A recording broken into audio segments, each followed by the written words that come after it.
Vedant's Wellness Center, where food become your medicine. Call 905-944-664.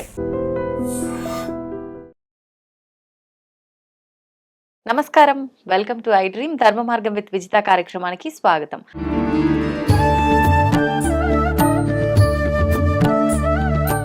ప్రస్తుతం మనతో పాటు ఉన్నారు దివ్య విశ్వశక్తి పరివార ప్రచారకులు స్వామి ఓం స్వరూప్ గారు. ఇప్పుడు వారితో మాట్లాడి మరిన్ని విషయాలు తెలుసుకునే ప్రయత్నం చేద్దాం. నమస్కారం అండి.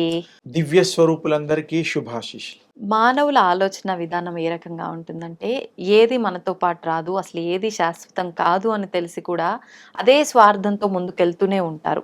దాని గురించి మీరేం చెప్తారు?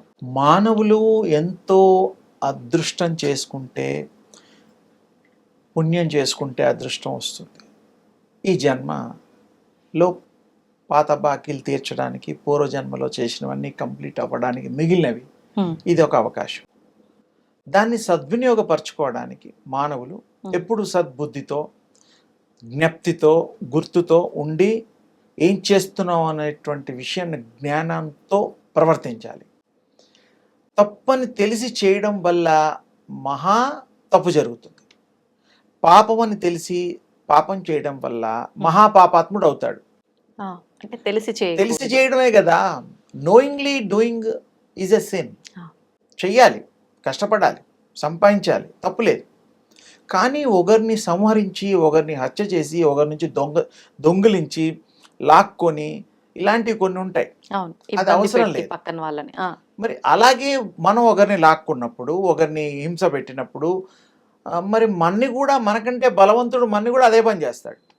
మనం బలహీనుల మీద మనం బలం చూపించి ప్రతాపం చూపిస్తే మనకంటే బలవంతుడు ఉంటాడు కదా, ఖచ్చితంగా. వాడు మనకి అదే చేసినప్పుడు మనం బాధపడతాం.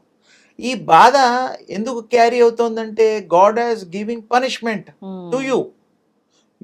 నువ్వు తప్పు చేసావు, మరి నీకు కూడా కావాలంటే ఇంకో తప్పు నీకు ఇంకోటి చేయాలి బుద్ధి రావడానికి. ఇలా ఒకటికోటి చైన్ లింక్ ఉంటుంది. కానీ అందరికీ చెప్పేది ఏమిటంటే, సూక్ష్మంగా మంచి చేద్దాం, మంచి ఆలోచిద్దాం. 10 పూటలు మనిషి తినడు, ఓన్లీ 3 పూటలే, 2 పూటలే. ఆ 2 పూటలు అన్నం నీకు ఇష్టం వచ్చింది, సూటబుల్ ఫుడ్ తిను, మంచి జ్యూస్ తాగు, నీ ఇష్టం ఏం తాగుతావో తాగు. మాదక ద్రవ్యాలు కాకుండా, అది మత్తులో మనం తప్పుడు చేయడానికి అదొక అవకాశం ఉంటుంది.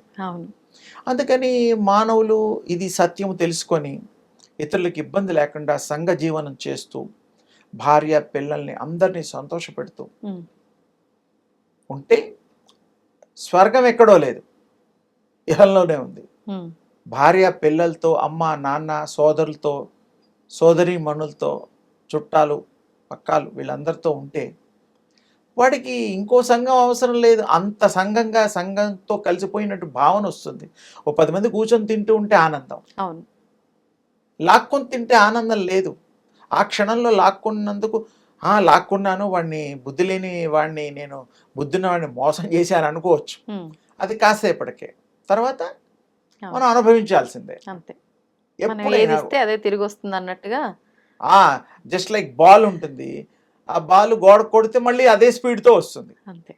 ఈ పాపాలు పుణ్యాలు కూడా అంతే. మరి మంచి చేయండి, పుణ్యం కూడా ఇమీడియట్గా వస్తుంది. అది అనుభవంతో తేలుతుంది. ఎవరికి మంచి చేయండి, మీకు ఎప్పుడన్నా కష్టాలు పడాలని కాదు, ఎప్పుడన్నా కష్టంలో ఉన్నప్పుడు ఆవిడ అబ్బాయికి తెలిసిందనుకో, మీరు మంచి చేసిన వాడికి, నాకు ఆ రోజు ఇంత సహాయం చేశాడు, ఆ అమ్మ నాకు ఇంత సహాయం చేసింది, అమ్మాయికి కష్టం వచ్చిందా, అయ్యో నాకు తోచినంత, నేను చేయగలిగినంత, నా చేతిలో ఉన్నంత నేను చేస్తా. రుణం తీర్చుకోవడం కాదు, మానవత ధర్మంగా చేస్తారు. ఈ రోజుకి కూడా ఎంతోమంది చేస్తున్నారు. కొంతమంది చేయడం లేదో అనుకో, ఉండొచ్చు. మరి అందరూ 100% ప్యూర్ అని నేను అనను. మంచి ఉద్దేశాలు క్యారీ చేస్తారని అనను. అది మంచి మనకెప్పుడు తోడు ఉంటుంది, చెడు మనకి తోడు ఉండి నష్టం చేస్తుంది ఉంటుంది, కానీ నష్టపోతాం దానివల్ల. ఇప్పుడు మనం నలుగురిలో, నేను ఒక మర్డర్ చేశాను, నలుగురిలోకి వచ్చా, పేపర్లో వచ్చింది, టీవీలో వచ్చింది, పలానా వాడు పలానా మర్డర్ జరిగింది. ఎలాంటి పరిస్థితుల్లో చేసినా, ఏం చేసినా ఒకరిని చంపడం తప్పు. కోర్టులు ఉన్నాయి, అవి ఉన్నాయి, అదంతా వేరే సెక్షన్. 10 మంది చూసి గుర్తుపట్టి, ఈయన హంతకుడు మా మొన్న వాడిని చంపేశాడు ఈ అబ్బాయే, వాళ్ళ కుటుంబానికి నో హెల్ప్, సొసైటీలో ఎంత చిన్న చూపు చూస్తారు. అలాగే దొంగతనం చేసిన వాడు పిల్లలు కూడా సంఘంలో బతకాలంటే కష్టమే. ఉమ్, అడవిలో ఉండలేడు. అసలు దొంగతనం ఎందుకు చేయాలి? అవును. క్షుద్బాధ, ఆకలికో ఇంకేదో అవసరాలకో. అవసరాలు ప్లాన్ ప్రకారం చేసుకో అబ్బాయి ఉమ్, అమ్మాయి, అప్పుడు నీకు మంచి జరుగుతుంది. చెడు ఎక్కడ జరుగుతుంది? ఉమ్, ఇంట్లో వాళ్ళు కూడా అలాంటి గొప్ప వ్యక్తి పిల్లలు రా వీళ్ళు, ఉమ్, వాళ్ళ అబ్బాయి అని చెప్పుకుంటారు. చెప్పుకుంటారు. భార్యను కూడా చెప్పుకుంటారు, అవును. ఫలాని వంశీకులు. ఇప్పుడు కూడా చూడు, ఆ మధ్య నేను చిన్న పూజకి వెళ్ళినప్పుడు పింగళి వెంకట్రామరెడ్డి గారని ఒక ఆయన ఉన్నారు, ఉమ్, ఇప్పుడు లేరు. నారాయణగూడ అనేటువంటిది ఇక్కడ ఒకటి ఉంటుంది, క్రాస్ రోడ్డు కోటి దగ్గర. ఆహా. వాళ్ళకి సంస్థానం ఉంది. ఉమ్, వాళ్ళు దానకర్ణులు, వాళ్ళు దివాన్లు, రెడ్లు. వాళ్ళు ఏం చేశారు, రామకృష్ణ మఠానికి ఎంతో స్థలం ఇచ్చారు ఆహా. మెయిన్ రోడ్లో, దానం. ఉమ్, మరి వాళ్ళకి ఎంత దయ ఉంటే ఆ ప్రజలకు ఉపయోగపడేటువంటిదని ఇచ్చారు. అవును. అలాగే బాలికల స్కూల్ పెట్టారు, కాలేజెస్ అలాంటివేవో. ఉమ్, అలాగే రెడ్డి ఉమెన్స్ కాలేజ్ అని కూడా ఏదో ఉంది, అంటే వాళ్ళకి సంబంధించిన వాళ్ళు. ఓకే. అంటే ఏమిటి, ఒక వర్గం అని కాదు ఇక్కడ, ఉమ్, మంచి చేసే వాళ్ళది ఎవరిదైనా చెప్పుకుంటారు. అవును. ఈ మాది మనమంతా మానవ కులమే, ఉమ్, రాజులైనా బ్రాహ్మణులైనా రెడ్లైనా ఏ వాళ్ళైనా వాళ్ళందరినీ గౌరవించాలి. ఇక్కడ ఎవరు కూడా తక్కువ కాదు, ఎవరు ఎక్కువ కాదు, మంచి మనస్సున్న వాళ్ళు గొప్పవాళ్ళు, ఉమ్, సింపుల్గా. అవును. అందుకని అందరినీ ప్రేమిద్దాం, ఉమ్, అందరూ మనవాళ్లే, అన్ని వృత్తుల్ని గౌరవిద్దాం.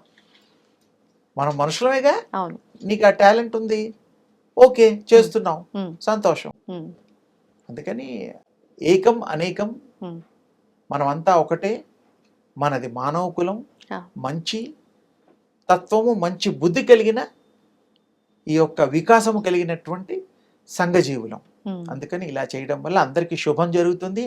అందరినీ ప్రేమించడానికి హృదయం ఉంటుంది, ప్రేమించబడతాం. అవును. దేశం సుభిక్షంగా ఉంటుంది, సంఘం సుభిక్షంగా ఉంటుంది. ఉమ్, అందరికి కూడా మంచి హృదయాన్ని, మంచి గుణాల్ని పెంచుకొని ఇంకా వృద్ధిలోకి రావాలని, మంచిని క్యారీ చేయాలని, ఉమ్, దుష్టులకి దూరంగా ఉండాలని, వీలైతే దుష్టులను మార్చండి అవును. వీలైతే. అందుకని ఆ అందరూ విశ్వశక్తి స్వరూపులు కావాలని నా యొక్క ఆశీస్సులు. ధన్యవాదాలండి.